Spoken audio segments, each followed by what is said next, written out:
What's going on, everybody? Welcome back to Heat and Soul Podcast. Today I'm joined by my two friends. Michael, how you doing, man? What's up, brother? And I got James here. We're going to talk some ball today and, just talk life, too, at the same time, But before we start the podcast, I want to make sure to subscribe. Go follow us on Instagram and TikTok at Heat and Soul Podcast. And before we start the podcast, we're going to pray. So let's go ahead and do that.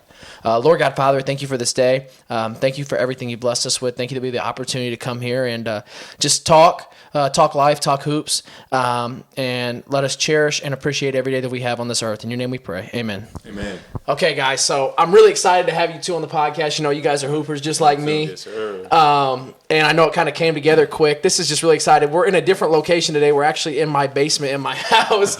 Usually we're downtown Indianapolis filming. But, I'm just really excited to talk hoops with you guys. So, to start out, Spurs and Thunder play tonight. This will be game 3. This will be released in about a week, okay? So, what are your guys' predictions? We're in the Eastern and Western Conference Finals right now for the NBA. Who do you guys see playing in the finals here? James? Finals, I got, I'd say I got the Spurs against the Knicks. Okay. Spurs and the Knicks, yeah. I would say the Spurs against Cleveland. You think Cleveland's going to beat New York? Yeah. Really? Knicks are up 2-0 right now. They just won last night. Why you say? I mean, I have hope for them. You have hope for them? Yeah. Okay, that's fair. I'll give it to you. I think I don't know. I don't see OKC losing the series. I don't see them losing the series, man. Who has an answer to Wemby though? Nobody. I don't know. I just think the Thunder are just so deep. But the problem is, Williams got hurt last night, and so did their other guard, the Mitchell kid. Yeah. So I don't know. I think B. Who you got? B's over here sitting in the background. Spurs. Me too. I got the Spurs. Spurs winning it all. Dad. I hate to say it. I'm a Brunson fan, so I'm going to say the Knicks. That hurts because we're all Pacer. Well, a majority of us are Pacer fans here, so it hurts. It hurts to say that, but I'm going to say OKC. I don't see anybody beating OKC in a 7-game series. But I think the Spurs. If not, I think San Antonio will end up. Did you watch the last game? I when did. We dropped 41 points, boy. He had 24 balls. Yeah. Who, bro? Nobody has answers for that man, bro. He's the best. I think he's the best player in basketball right now. Yeah, he is. And I think he will be for the foreseeable future as long as he does not. As long as he does not get hurt and he stays healthy, I think he will be the best player for the foreseeable future.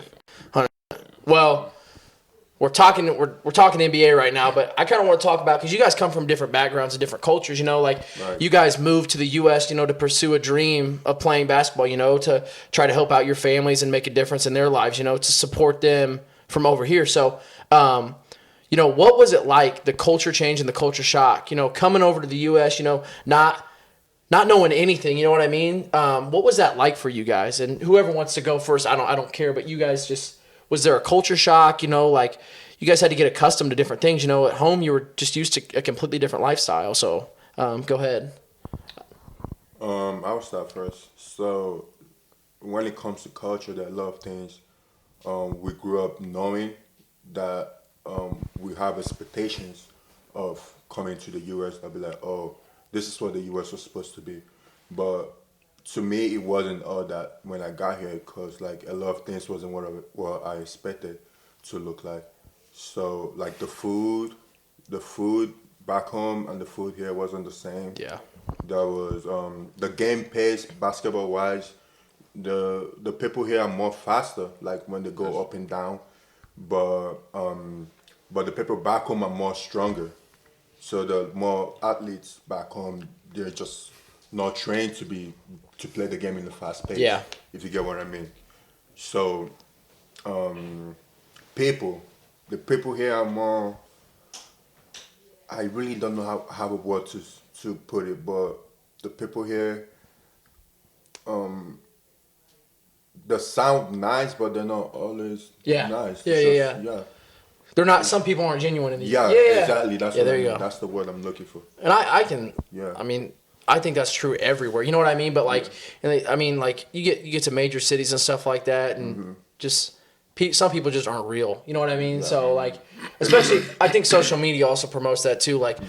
A lot of people don't have you know, like you see one thing on social media and then like, man, like that's not how you're living. You know what I mean? So, but food, the culture and everything. There's a big difference in the food. Okay, the food. You miss you miss your food from home? Yes, I do. That's a big difference from the food. It's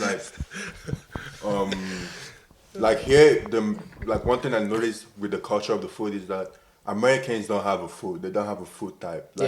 Like French fries is not American. Yeah, it's like there's no original food that is American. Yep. But like where I'm from, we have food that is original, like to us. Yep. Authentic to us. Okay. So that's a big difference too. Okay. James? I mean, you know, you talked about culture. You just talked about like the switch, and I would say it's different. You know, being back home and just like, you know, living back home.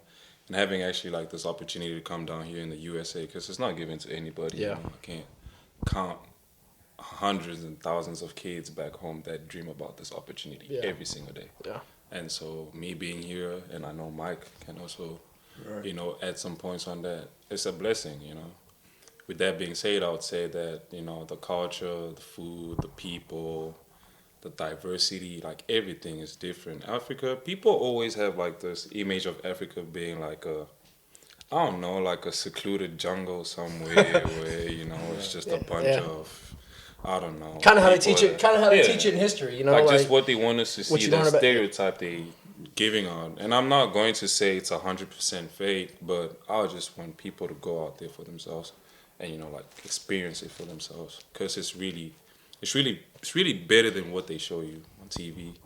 But the United States, bro, I'm telling you, it's different. Like Michael said, the food, you know, the people.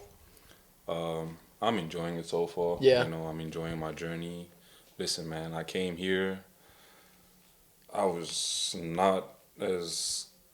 not even close to what I am in terms of basketball, in terms of like just a person, you know, in terms of knowing what I know now. Yeah. And just, you know, I've been here for 4 years and I feel like I've learned a lot in just this span. So can't really complain. I feel like the changes there, Africa, USA is definitely not the same thing. Yeah.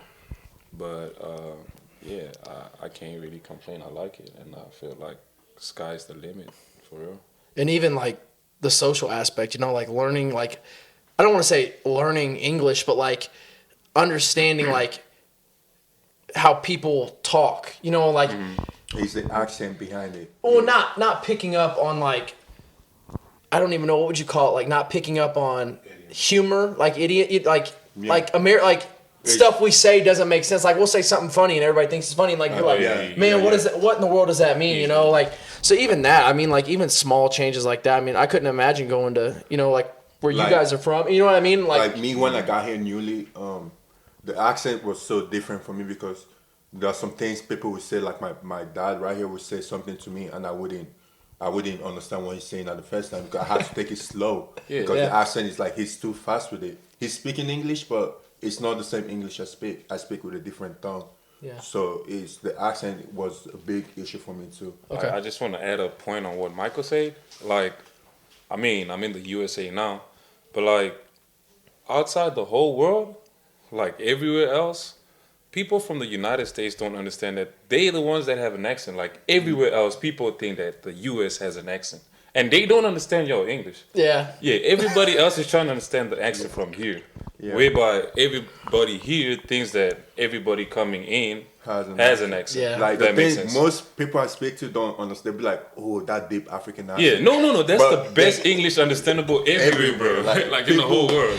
Yeah, like you travel like the whole world and everybody have an accent of English. Bro. Everybody does. Like Europeans, like even in Africa, a Congolese will not sound like a Nigerian. A South African will not. It's like even in America, somebody from ATL doesn't sound like somebody from Indiana. Yeah, just the way it is. It's just like people just like people from Jersey, you know, they give them they have this. It's not the same. Everything is different. Or people from the South, like the deep South. You know what I mean? Yeah, It's just different. Yeah, I took Chinese my first 2 years of high school, and like my Chinese teacher would speak. I'd be like, man, what is going on? You know what I mean? Because like you pick up on some of the stuff, but other stuff, it's like, man, like my dad's really fluent. He's fluent in Spanish 100%. Okay. Like I understand when he's mad at me. You know, he's spoke Spanish to me. I mean, Brian can attest this.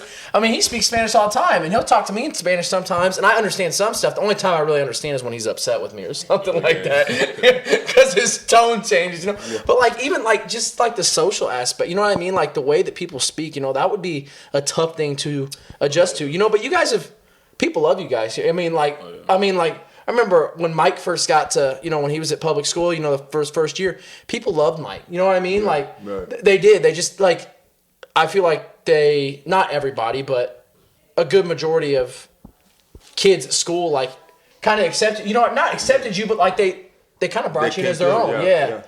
So, I mean, but so Mike talked a little bit about the basketball, but what was one of the biggest changes in you for basketball from, you know, moving from Africa and into coming here. And can we clarify where you guys are from too? That way people know you're not. That's true. That way people, Yeah, just like anybody watching this, I just want to clarify too that Africa is not a country; it's a continent with 54 countries in it. Yeah, right. So can let's clarify. The United States is a country inside the continent of North America. We have Canada and the United States in North America. Africa is a continent with countries in it. I'm from the Democratic Republic honestly, of Congo. Many people are really. I don't want to put this is important, bro. People are really dumb. It's like, they don't know that. So they don't know anything. They don't know that. So let's clarify. So like, where you from? What country? Africa. Go on. So we got a Nigerian, and then he's from the I'm a Congolese. Congolese. Okay, yeah, we'll clarify that. But getting back to it, what was one of the biggest changes for you, basketball wise, moving to the United States? Man, I'm not gonna lie. I started playing basketball after the COVID outbreak. Okay. So I really wasn't like deep into baskelball like that. Mike knows back home everybody plays soccer. Yeah. He probably that's right. Soccer. I played soccer. Mike was juggling some volleyball the other night. Actually, we were in open runs last night, and he was messing with the volleyball. I have a video of I was playing soccer back at school, at my school, Vincent University, and my teammates came out and was like, "Who is that 7-footer playing soccer at the field?" And everybody was recording me. I literally went viral, but they were surprised. How is a 7-footer playing soccer? It's just Mike, I was born in it. Mike, you might be able to get a dual scholarship somewhere. You can play half soccer, half basketball somewhere. Get that. Damn. Won't hurt anybody. Yeah.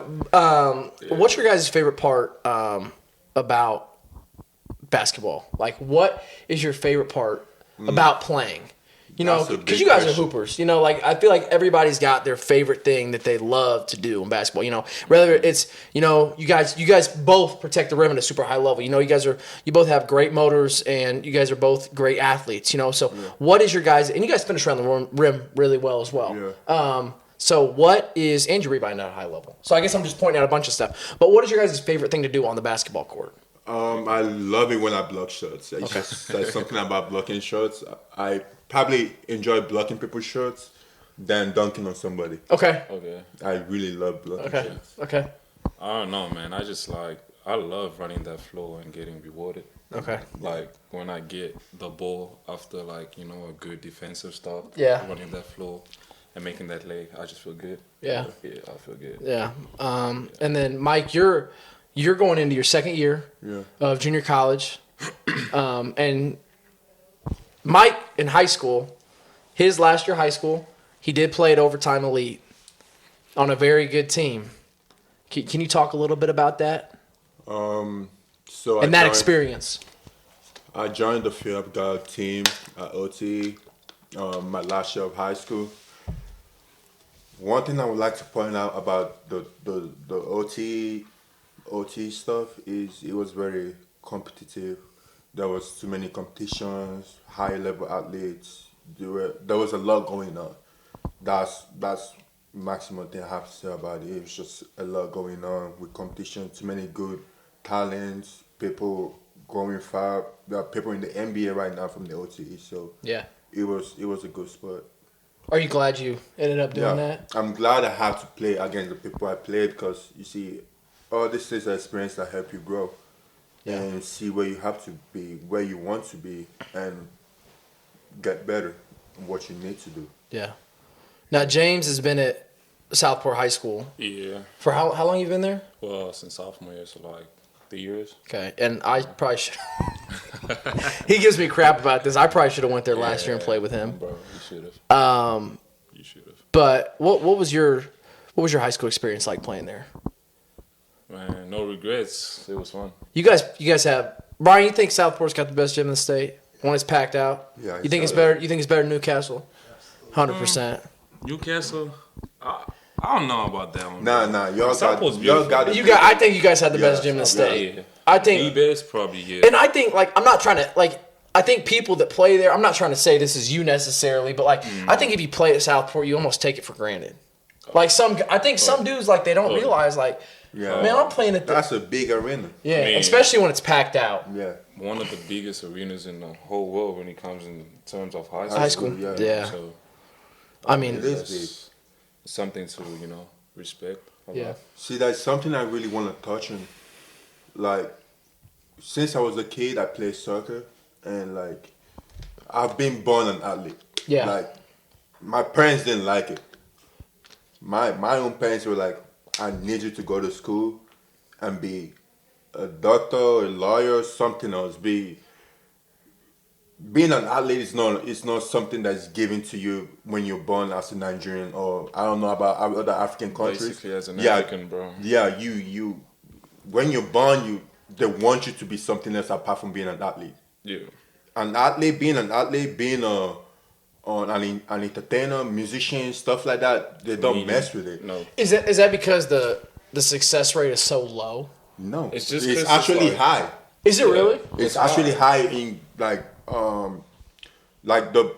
many doctors here in America than Nigerians, than more successful than doctors actual doctors in Nigeria. Okay. So the success rate here is pushing the people, my parents, or people that have kids in Nigeria, back in Nigeria, be like, I need you to look like this. I need you to have these degrees. I need you to get this far in your education. They value more education than they value more athletes. Okay. So coming here and saying I want to be an athlete is a hard decision because my parents weren't initially in support of it. Okay.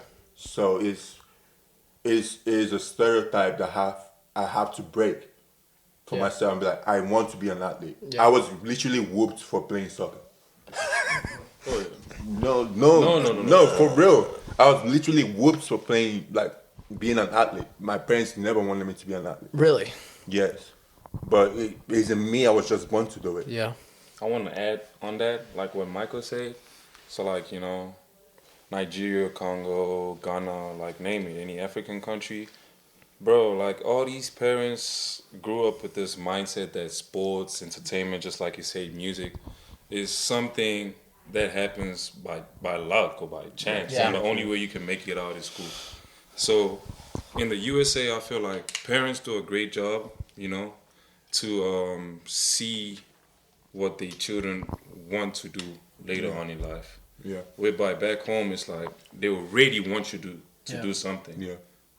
When you're a kid. Like you guys, they didn't want you to have your own choices. They just kind of wanted to set. They wanted to make structure your life. Yeah. How Okay. they want it to be. You can do sports. I grew up doing sports. I grew up playing soccer and boxing. The only reason I did boxing is because I'm a boy. So they want you to be strong and be able to like, defend I yourself. did a little bit of boxing too. Soccer, it was myself. Did you get beat up all the time? You get beat up. It's the jungle. You just get beat up. It's literally right. It's So wait, when you guys box, hold up. Sorry to stop you. What does that entail? Like, because I'm thinking you got gloves on. Is it just straight? No, it's like it's training. straight your hands. Oh, we know. Like where I'm from, if you come back home crying to your mom or somebody beat you, you're getting beat up right there by your mom. Yeah. Like, so it's a tough thing. They're trying to It's make tough you love. tough. It's tough love. They're trying to make you. If you come back home, and be like, oh, let's say me and James are neighbors, and I'm coming back home and be like, oh, mom, James beat me up. They're getting me beat up, and then they're sending me back to James. So you can't come crying. You can't come crying to your mom and say, oh, someone beat you. You're getting beat up right there, and you have to go fight James again. So guess what? You're tired and you're going to get beat up again. until you beat James. Until you beat James. That's how it is. It's tough. It's tough love, but that's how we was brought up. That's one of the reasons I'm here. That's one of the reasons I never quit. That's one of the reasons I'm still it makes you who you are. Yes. Yeah. I mean, because you guys are still fighting for an opportunity, especially with like how hard it is, like Right. college basketball. Because like James is going to college. He's going to play college basketball this year, and Mike's going into his second year. And like I was playing with Mike the other night in an open gym. And I was like, man, like he was killing these dudes, and I was like, dude, there's no way Mike's not a Division I basketball player. Like, there's absolutely no way. And I'm like, but right now it's just so tough, like to play like. These coaches don't want to take. I'm not saying you're a gamble, but you know what I mean. Like they're just so picky. There's a lot of politics going into. Yes, 100%. Yeah, a lot of politics going into. What do you think it is? Me? Yeah, apart from politics, what would you say the Money. situation is? Money. I think the transfer portal screwed everything up. That's the politics in it, because money is making the coaches want to make bigger decisions. They want to put their money in a higher investment that will pay to them. And the kid that's proven. Exactly. Yeah. Why they can get somebody else that's not really that high and make that person higher. Yeah. That make that person better for them to enjoy the fruit of the level, but they're not doing that. They're paying the money to already made product. Yeah. So, Mike, I got a question for you though. Right. Let's just say you a coach, right? You're a Duke coach, and you're AAU session, and you're scouting players. You see this 5-star that's absolutely crazy. He's ready to sign, commit. You know, give him a package and have a deal, and he's gonna have everything going for you. But you see this other player that has like very, very good upside, and he's promising. He's got talent that in the next 2 or 3 years, it will be something good. Would you take the guy that's promising for this year right now and is probably going to bring you to the Elite 8, or the one that's going to take 2 years and probably do something good for your team to run something good for you? What would you pick? Obviously, if I'm a coach, I'll take the kid that is right there that can help me right now. But my future is also something I'm looking at to keep. So if I could take both of them, I would take both of them. But obviously, I would take the first kid that will help me right now. But my future is also something I'm also debating too as a coach, because I need to keep my job. I need to get forward in life and stuff. I have my own problems too, but personally, I would also like to have somebody. I feel like coaches just want already made, right? Yeah. If you have somebody that is gonna be growing, that's the stock about the person is going up, why not take a chance on the person? Right? It's not always already made. You can make something for yourself. But if you think about it, like a lot of these coaches are thinking in terms like, man, like they want to get out as much as the kids do. You know what I mean? Like they want to get to the next level. Like they want to get to the. I mean, like the Duke head coach was just interviewed for a job in the NBA. Like these coaches, like they give these kids crap all the time about leaving schools. Like, oh, he's transferred 5 times. Well, coaches leave just as much or more than the kids do. It's all business, and just don't want to take accountability of what's going on. Yeah.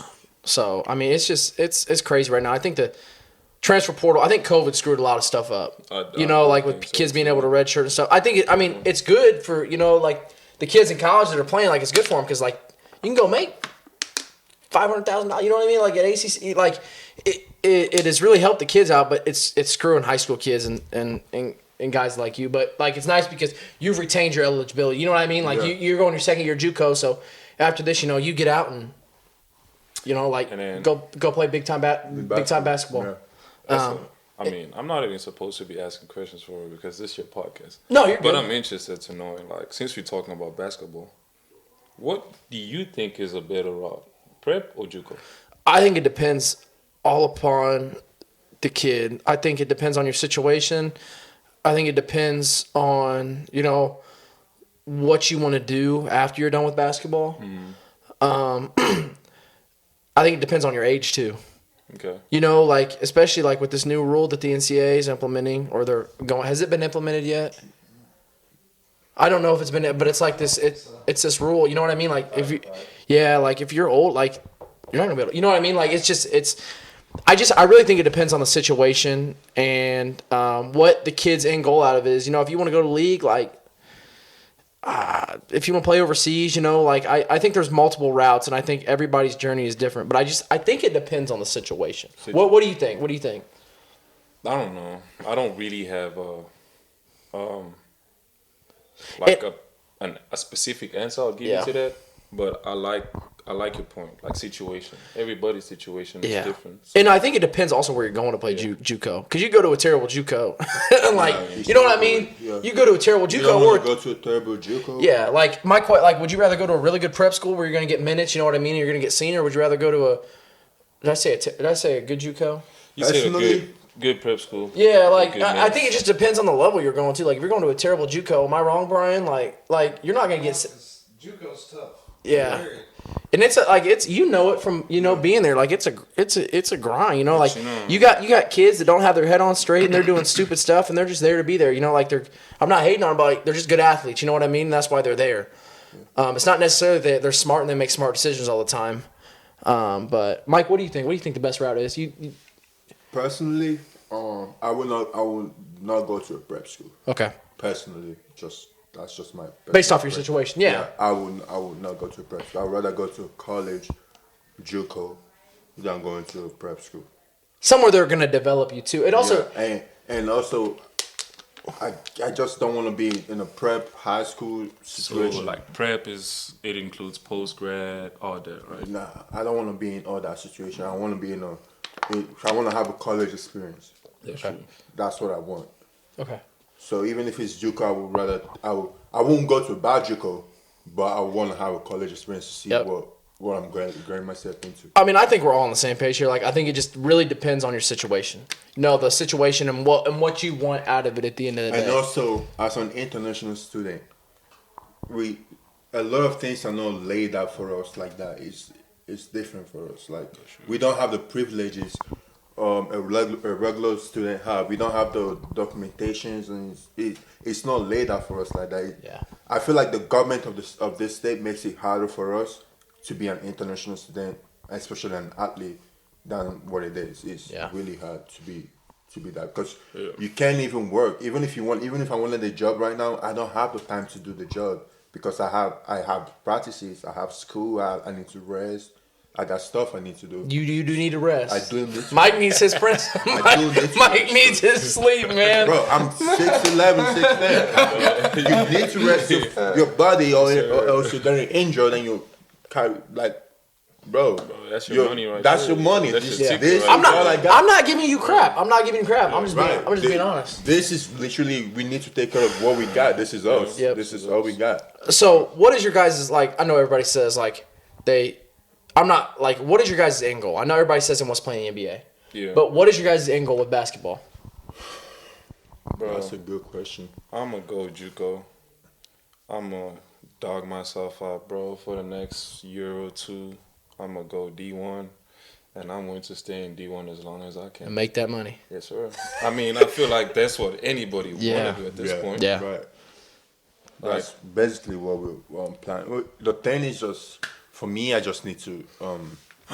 I wanna help I wanna set a foundation for my life, so that I could help others, and others could help others. If that makes sense. Yeah. So, literally, I basically have two families now. He's my family, and I have family at home. Back home for sure. Right. Yeah. I love them. They are my family for real, so they've been there for me through everything. So literally, I just want to set the foundation of my life so I could help others and help others help others. That's what I need. That's all life is all about. Okay. Because one day we're gonna stop playing ball. Yeah, because the basketball stops bouncing at some point. Yeah, for sure. We all know that it's now. What we're gonna do now is bouncing. Now that it's bouncing, what we're doing with the ball that is bouncing. Talking about the ball stops bouncing, because everybody says that. It's like it's a term everybody uses. What is a career path that you could see yourself wanting to do? What do you guys want to do after the ball? After basketball ends, you know what I mean? What is something you guys could see yourself? A company you could see yourself working for. What have you guys thought about that after basketball? Something you would want to do, Mike? Yeah, I've actually been thinking about that a lot. Right now, I'm chasing building. Fat chicks. No, I'm just kidding. I'm just kidding. Come on, bro. He said lucky. We gotta cut. Yeah. He's gotta cut. So, after the ball stops bouncing, what could you guys see yourself doing? Outside of basketball, or even having a job that, you're working with that. Like if you're an announcer or you're like a sports I guess a sports analyst. I guess that'd be the same thing, or kind of. But what could you see yourself doing? Like I said, I haven't imagined myself about stop dribbling the ball yet. The thought have gone through my mind, but I haven't imagined myself actually not playing basketball because I really love it. Yeah. But with that being said, right now I'm building a personal clothing brand for myself. It's taking slow because I don't really have everything it takes to get it done, but it's slow. And also, I'm the kind of person that like to I would like to own business like entrepreneurship type stuff. That's what I like. I like cash flow. So are you taking those kind of classes in college? Yeah, so I'm doing economics now and business administration. So trying to get myself together because these are the things that will help me manage the things that I would like to do in future. Because I'm not the kind of person that wants to do one business. Yeah, I would like to own couple. So that's really one of the reasons I really want to have basketball as a foundation. So I could go on and make that NIL money and buy some businesses and just own them and just get life going. Yeah. You feel me? So that's the kind of things that I'm interested in. So business management and business owner, like owning a business. Yeah. Yeah, that's the kind of things I'm interested in. James, That's smooth. where do you see yourself at? Bro, I like politics, bro. Oh, you do? Yeah, I remember we talked about this already, Yep. bro. I love politics, bro. Like, I don't want the basketball to stop bouncing. Yeah. But it will eventually one day. And, I just see myself going back home and just, like, being in this world of politics. Yep. Helping your country. Yeah, corruption is bad back home, but corruption is everywhere, Corruption. We have is it in the everywhere. U.S. government too, man. It's everywhere. It's just what country shows it and what country doesn't show it. Yeah. I feel like in the U.S. it's underneath the table. Not really. I mean, it's kind of out in the. It's out. I mean, hey, but if I start talking about corruption, bro, we'll be here for the next 2 days or 3. Yeah, it's a lot to say. He loves history. He's a big history guy. But yeah, I'm gonna just cut it short and say I really want to do politics. Okay. I really see myself in that realm. You guys are both really smart. You guys are both smart. You're smart too. I'm Thanks, trying to be like inside. I appreciate it. Thanks, Mike, for coming on. And if you guys want to shout out your hometowns, go ahead. Go ahead, Mike. What is something that you guys would say? Okay, before you shout out your hometown, what is something that you guys would say to kids back home as encouragement? Like if they want to be in the place you guys have been blessed to, and the opportunity you guys have been blessed with, what would you guys say to them to encourage them? I'm gonna say this real quick because I think it's funny. So if you watch this podcast, you see that I started playing basketball after the COVID outbreak. And so how I got a scholarship to come to the USA for basketball is just literally just, I left soccer. So I ran away from my house because I'm not supposed to be going to play soccer. I ran away from my house to go and play soccer. I met a guy. He told me, you tall, try basketball. And that changed my life. So you don't know who's going to, see you, be an opportunity for you or like open a new door for you. Just be ready to embrace it and go out there and have fun. Michael? Bro. To my fellow Nigerian athletes out there, Nigeria know they carry last. They carry last. They carry last. Just do your thing. Believe in yourself. Do your thing. Everything you're doing, do it all your mind, all your power. Give it the best you can. That's the best you could do. Do it. That's all I got to say. Say it. And I want you both to say Congolese. Nigerian. Say it. Talk to the. Donc, de ma part, en tout cas, je vais juste dire à tous les athlètes là-bas de continuer, tu vois, persévérer. C'est dur, mais c'est faisable. Tu vois, il faut toujours croire, il faut toujours avoir l'ambition et puis toujours viser haut parce que c'est vraiment, tu peux le faire, tu peux le faire. Donc, une union sur Banamboka, Kembaka, nous allons bien. Merci. Omo Naija.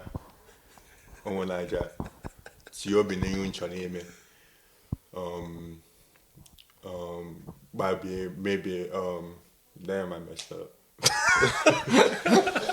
Cut. Cut that part. Mike had a lot. Come Bro, on. Nigerians do just English, bro. It's Pidgin, bro, for It's real. It's Pidgin. English. But I was trying to speak in my own dialect. Do your own dialect. 3, 2. Omo Naija. Ihe ọbụla nchọ ntị obi n'ime mee ya n'ike gị mee ya n'ụzọ ọbụla ị kwesịrị isi mee ya n'aka ọcha. Ndewo. Well, I want to thank both of you guys for coming on. I'm so glad that we got to talk basketball and, just like You don't life. have a dialogue? Huh? You don't have a dialogue? You don't want to say something in your dialogue? I speak English, man. I don't. You don't say something in But some I dialogue? really appreciate both of you guys for coming on. Appreciate you, man. Thank you for your time. Appreciate you, bro. All right, Big Mike. All right. Wow. Thank you guys. Make sure to like, comment, subscribe. Go follow us on Instagram. Mike's off to something. Thank you guys for watching. We'll see you guys soon. She's here. Yeah. All right, Mike.